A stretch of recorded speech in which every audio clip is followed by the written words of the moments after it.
Subscribe कीजिए सेविसर academy को और प्रेस कीजिए bell icon for more updates. दोस्तों, आज ज्ञान वार्तालाप के अंतर्गत जो मैंने वाक्य लिया है वो वाक्य ये है कि निवेश दृढ़ उद्देश्य के साथ किया जाना चाहिए। Investment should be made with firm objective.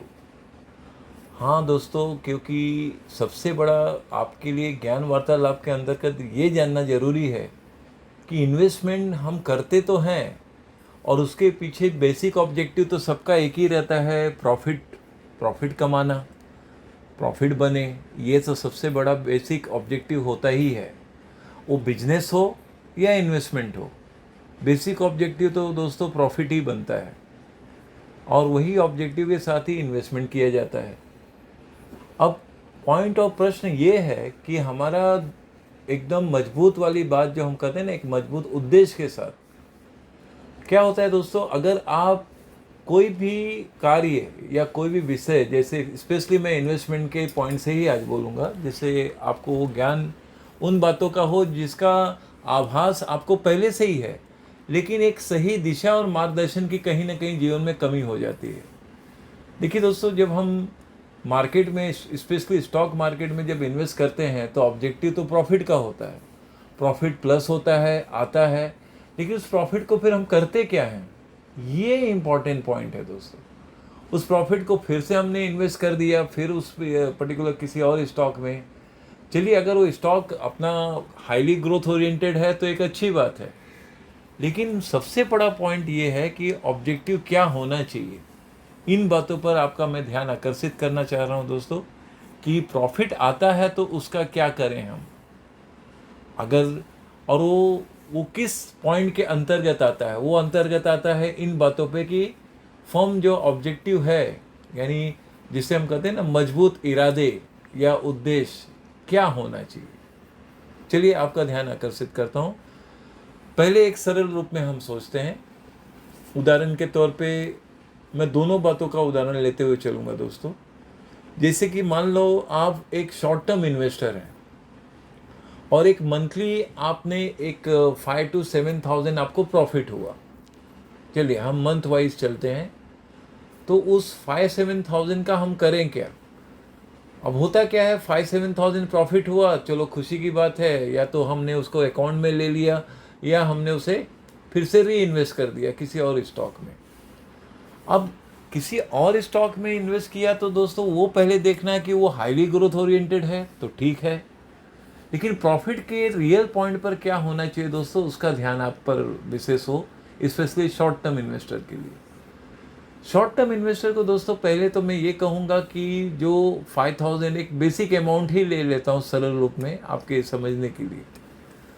उससे पहली बात तो दोस्तों मेरे हिसाब से, या ज्ञान वार्तालाप के अंतर्गत, आपको उस 5,000 का जो प्रॉफिट होता है उसे आपके जो फ्यूचर प्लान है दोस्तों, आपने जो सोचा है कुछ खरीदने का, कुछ चीज़ बनाने का या कुछ चीज़ होने का, वो कुछ भी हो सकता है दोस्तों।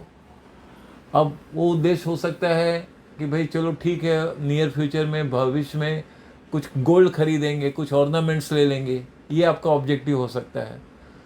आपका ऑब्जेक्टिव हो सकता है आपके आपके एजुकेशनल एरिया में, हो सकता है आपको लैपटॉप लेने का एक ऑब्जेक्टिव हो सकता है, आपको मोटर बाइक लेने का ऑब्जेक्टिव हो सकता है, या कोई भी पॉइंट, या जैसे अपने घर का जो लोन है या उसे पूरा करने का ऑब्जेक्टिव हो सकता है कि भाई वो लोन जल्द से जल्द पूरा हो, यानी उसे जल्द से जल्द रीपेमेंट करके वहाँ से फ्री हो जाए। ये ऑब्जेक्टिव हो सकते हैं, ये सब पॉइंट से। तो इन ऑब्जेक्टिव को पूरा करने के लिए जब प्रॉफिट होता है दोस्तों, तो उसका 50% आपको उस तरह से रख देना चाहिए कि उस ऑब्जेक्टिव में फ्यूचर में जो काम आए। भाई 5,000 में से हमने 2,500 फ्यूचर के लिए रख दिया सेविंग अकाउंट में, और बाकी 2,500 जो खर्चे भविष्य में हो सकते हैं अचानक, या कोई इमरजेंसी आ सकता है, उस पैसे को वहाँ पर आप जमा करिए। ध्यान रहे, भले आप अकाउंट में रख रहे हैं 5,000, लेकिन इसको बाइफरकेट आप एक बुक में मेंटेन करिए। भाई ये 2,500 जमा होगा अकाउंट के अंदर, उसे छूना नहीं है, और 2,500 कोई फ्यूचर में धीरे धीरे अर्जेंसी या कोई भी इमरजेंसी फ्यूचर में होगा तो वो उद्देश्य को पूरा करेगा। यदि आप ऐसा कुछ करते हैं दोस्तों, तो इससे क्या होगा, आप में एक फाइनेंशियल डिसिप्लिन जरूर आ जाएगा। सबसे बड़ा फायदा ये होगा। या आप अगर नॉलेज रखते हैं स्टॉक का, मेन चीज़ ये भी है दोस्तों। ये तो मैंने एक नॉर्मल, एक जो बेसिक या जो नए बिगिनर्स हैं, इन्वेस्टर्स हैं, उन्हें इन चीज़ों का ध्यान रखना है। भाई चलो, भविष्य में जो हमारे उद्देश्य हैं उसे हमें पूरा करना है।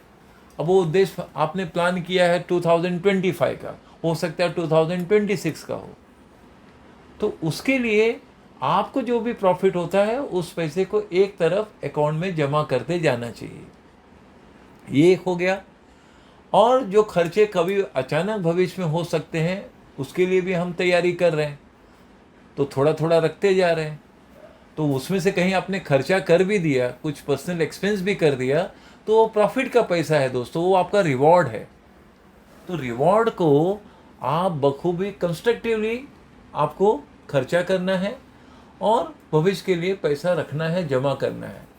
जो आपका भविष्य में प्लान किए हैं, हो सकता है आपने कुछ प्रॉपर्टी लेने का प्लान किया हो या कुछ और। आप ये भी सोचेंगे कि मेरे उदाहरण में 5000 से क्या क्या बन सकता है। दोस्तों, ये 5000 50,000 भी हो सकता है, 5 लाख भी हो सकता है, डिपेंड करता है आपके इन्वेस्टमेंट अमाउंट पर। या वो हो सकता है 2500 या 3000 भी हो।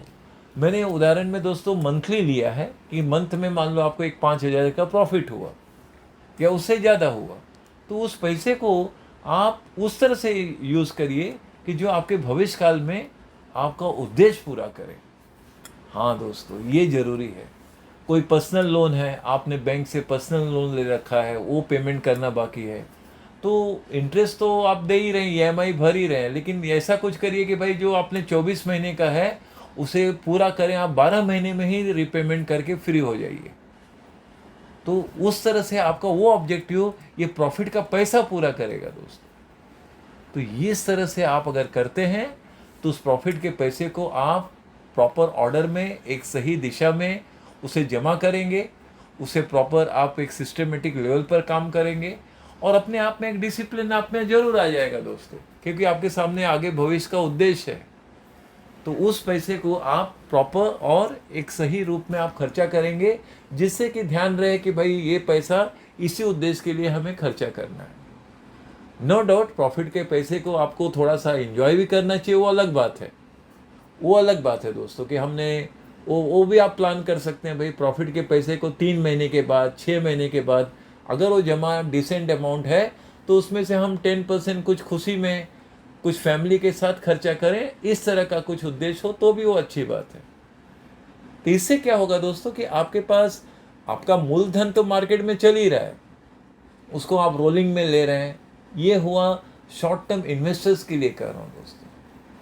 लॉन्ग टर्म इन्वेस्टर्स के लिए दोस्तों मैं तो एक ही कहूँगा कि वो जो इन्वेस्ट करते हैं, उनका जो पैसा, उनका प्रॉफिट आता है, वो उस प्रॉफिट के ही पैसे को चाहे तो जब भी मार्केट में करेक्शन आता है, मैं स्पेशली अब लॉन्ग टर्म इन्वेस्टर्स के लिए कहने जा रहा हूँ दोस्तों, आपका विशेष ध्यान हो कि भाई जैसे वो लॉन्ग टर्म इन्वेस्टर हैं तो वो 3 साल 5 साल का प्लान किए हैं और उन्हें कोई प्रॉफिट जैसे आया 5,000 10,000 जो भी अमाउंट है, और उन्हें अगर पैसे की आवश्यकता नहीं है या वो देखते हैं भविष्य में सब तरफ से वो संपूर्ण रूप से संपन्न है, तो उन्हें नंबर ऑफ शेयर्स को बढ़ाना चाहिए जो ऑलरेडी उनके पास है। वो हो सकता है उनका डिविडेंड अमाउंट भविष्य में बढ़े, उन नंबर ऑफ शेयर्स को बढ़ा सकते हैं।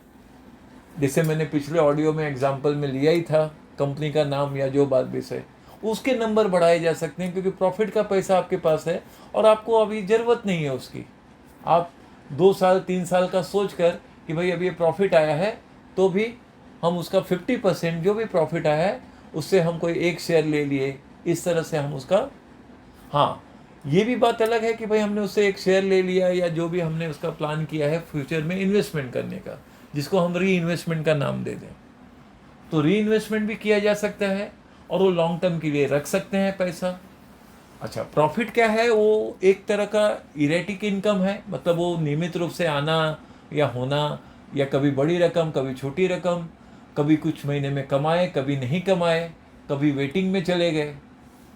तो उस तरह से कुछ इन्वेस्टमेंट, अगर आपके पास पैसा एक साथ कुछ आ गया, कुछ 25-30 हज़ार 50 हज़ार लाख रुपया, आप उसको सिक्योर्ड और सेफ लेवल पे रखना चाहते हैं तो ठीक है, तो उसके लिए आप एफडी में भी रख सकते हैं, फिक्स डिपॉजिट में पैसा रख सकते हैं कि भाई चलो 1 साल 2 साल 3 साल के लिए हम उस प्रॉफिट के पैसे को जो आपने 3 महीने से रखे हैं शेयर्स को, उसमें आप देख रहे हैं कि लाख सवा लाख का प्रॉफिट दिख रहा है, उससे प्रॉफिट के ही पैसे को निकाल के आप 2 साल 3 साल के लिए फिक्स डिपॉजिट में रख सकते हैं, पब्लिक प्रोविडेंट फंड में रख सकते हैं, और भी बाकी म्यूचुअल फंड के कुछ स्कीम्स हैं जिसमें आप लॉन्ग टर्म में रख सकते हैं। तो इस तरह से आप कंस्ट्रक्टिवली एक अच्छा उद्देश्य बनाकर अपने भविष्य काल के लिए, और भविष्य काल में दोस्तों क्या है, महंगाई का बात विषय बनता ही रहेगा, इसलिए उसी के साथ साथ सबसे बेस्ट ये भी रहेगा लॉन्ग टर्म इन्वेस्टर के लिए दोस्तों कि वो गोल्ड ETF में इन्वेस्ट करें लॉन्ग टर्म के लिए, क्योंकि लॉन्ग टर्म में भविष्य में दोस्तों गोल्ड का भाव जो आज वर्तमान में है, तो ये तो निश्चित रूप से कहा जा सकता है कि भाई आने वाले 3 साल 5 साल में जो भाव आज ये है, यहाँ से ये लगभग हो सकता है कि डबल तो नहीं मैं कहूँ, लेकिन कम से कम 30 से 40% का रिटर्न तो जरूर ले सकता है आने वाले 4 से 5 साल में, जो वर्तमान में है। हाँ भाई चलो आज गोल्ड का भाव 73-74,000 जो भी प्लस में है, भविष्य में यही 3 साल 4 साल में लाख रुपए के ऊपर भी हो सकता है गोल्ड का भाव। तो उस सब को ध्यान में रखकर एक रेगुलर गोल्ड ETF में पैसा भी रखना एक सही कदम होगा दोस्तों, एक सही दिशा होगा इन्वेस्टमेंट की दुनिया में, क्योंकि आप लॉन्ग टर्म इन्वेस्टर हैं और आप 3 साल 5 साल के लिए प्लान कर रहे हैं। तो ये भी एक बहुत ही बेस्ट ऑप्शन है दोस्तों, एक बहुत ही बेस्ट मैं कहूँगा एक इन्वेस्टमेंट एवेन्यू है जो आप लॉन्ग टर्म में प्लान कर सकते हैं। अब किसी को जमता है, किसी को नहीं जमता है फिजिकल गोल्ड के बारे में, तो इसके लिए गोल्ड ETF एक बेस्ट चॉइस होता है, एक बेस्ट एवेन्यू ऑफ इन्वेस्टमेंट होता है जो किया जा सकता है, स्पेशली लॉन्ग टर्म इन्वेस्टर के लिए ये बात कह रहा हूँ। तो जब भी भाई चलो ठीक है, हमें पैसा आया, कुछ इन्वेस्टमेंट हमने किया, उसका प्रॉफिट आया, प्रॉफिट कुछ बड़े पैमाने पे आया, बड़े रूप में आया, तो उसका कुछ भाग, कुछ अंश, अब वो अंश कितना आप कंफर्टेबल है वो आपको डिसाइड करना है दोस्तों। एक मैं तो यही कहूँगा कि भाई चलो आपको प्रॉफिट अगर 50,000 का हुआ है तो ठीक है ना, आप गोल्ड ETF में 25,000 से 30,000 इन्वेस्ट करिए, कोई बात नहीं।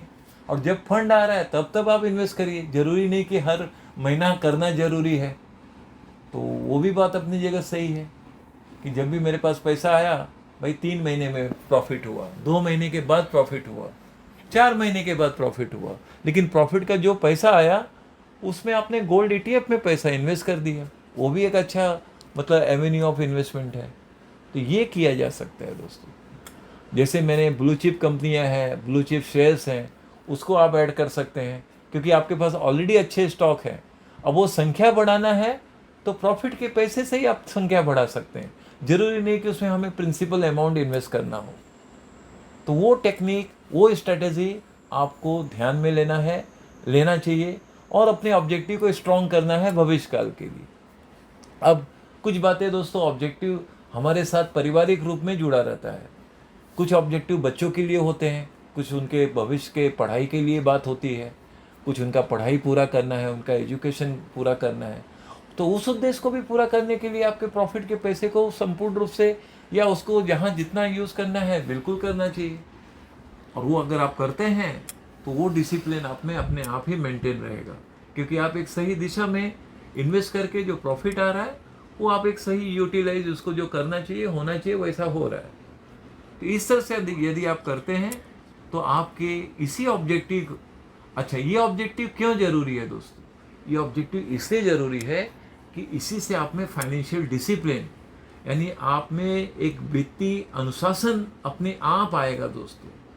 वो वित्तीय अनुशासन का संचार आप में होगा और वो संचार जब होने लगेगा तो आप फाइनेंशियली हर पॉइंट पर अपना जो डिसीजन लेंगे, जो काम करेंगे वो सही दिशा में करेंगे। नहीं तो दोस्तों अगर उद्देश्य नहीं रहेगा, हाँ आया प्रॉफिट का पैसा, क्या हुआ, चलो ठीक है हमने और ट्रेडिंग कर लिया, कुछ ट्रेडिंग में चले जाते हैं, कुछ 3-4 दिन हमने मतलब कुछ ट्रेडर लोग क्या है भाई इंट्राडे में 4-5 दिन कमा लिए बहुत अच्छी रकम, और बाद में वही फिर अगले 5-6 दिन में जितने कमाए थे सब गवा कर बैठ गए। तो कुछ तो हाथ में लगा ही नहीं, और जो कुछ है फिर वो पैसे जो हाथ में है वो भी डैमेज होने लगते हैं कि भाई प्रॉफिट तो बड़ा दिखा, लेकिन फिर हुआ ये कि हमने और ट्रेडिंग कर लिया और पोजीशन बड़ा ले लिया, ओवर ट्रेडिंग कर दिया, तो जितना सब प्रॉफिट था वो ज़ीरो हो गया, और फिर आप बाद में कुछ दिनों के बाद देखते हैं माइनस में आ गए, क्योंकि आपके पास ऑब्जेक्टिव नहीं था। इसके कारण ये सब हो रहा है दोस्तों।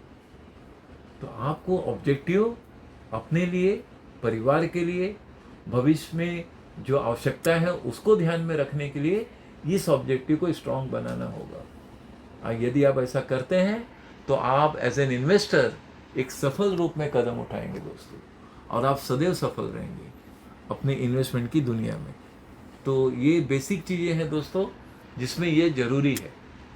तो मेरा कुल मिलाकर यही कहना है दोस्तों कि जहाँ ऑब्जेक्टिव है वहाँ डिसिप्लिन है, और जहाँ डिसिप्लिन है वहाँ प्रगति है, वहीं सक्सेस है। तो इन चीज़ों के लिए आपको अपने आप को उस रूप में ढालना होगा, अपने आप को उस रूप में लाना होगा। यदि वो स्वभाव और गुण नहीं है तो वो स्वभाव और गुण आज वर्तमान में आपको लाना होगा दोस्तों। हाँ, वो गुण आना चाहिए, होना चाहिए, क्योंकि तभी आप कुछ बना पाएंगे, तभी कुछ वेल्थ बनेगा, कुछ वेल्थ क्रिएट होगा। क्योंकि प्रॉफिट का आप इस तरह से भी प्लान कर सकते हैं दोस्तों कि प्रॉफिट का हम भाई चलो ठीक है, जो भी प्रॉफिट आया उसका हमारा बस 30% वो हमारा है ही नहीं, हमने 70% निकाला। भाई हमें 10,000 का प्रॉफिट हुआ, हमने 7,000 सिर्फ वही हमने लिया, और जो हमारा उद्देश्य है वो पूरा किया। 3,000 का कोई भी एक आध शेयर, अब वो मैं फिर से दोहरा रहा हूँ दोस्तों, वो 3,000 में आपको एक कॉलगेट आ सकता है, 3,000 में आपको 100% में कह सकता हूँ नेस्ले इंडिया एक शेयर आ जाएगा, क्योंकि नेस्ले इंडिया भी आज देखिए 2,500 प्लस में चल रहा है। इस तरह से भी अगर आप वो 3,000, 2,500, 3,000 भी अगर मार्केट में छोड़ते भी गए ना दोस्तों, आने वाले 2 साल 3 साल में आप अपने आप ही देखेंगे कि ये जो आपने जब कभी भी किया 3 साल में, वो मार्केट वैल्यू आपको लाखों में दिखेगा दोस्तों। ये 30% वाली बात कर रहा हूँ मैं आपसे। 70% तो आपने अपने उद्देश्य के लिए, अपने दूसरे कार्यों के लिए, और वो सब वो पूरा किया।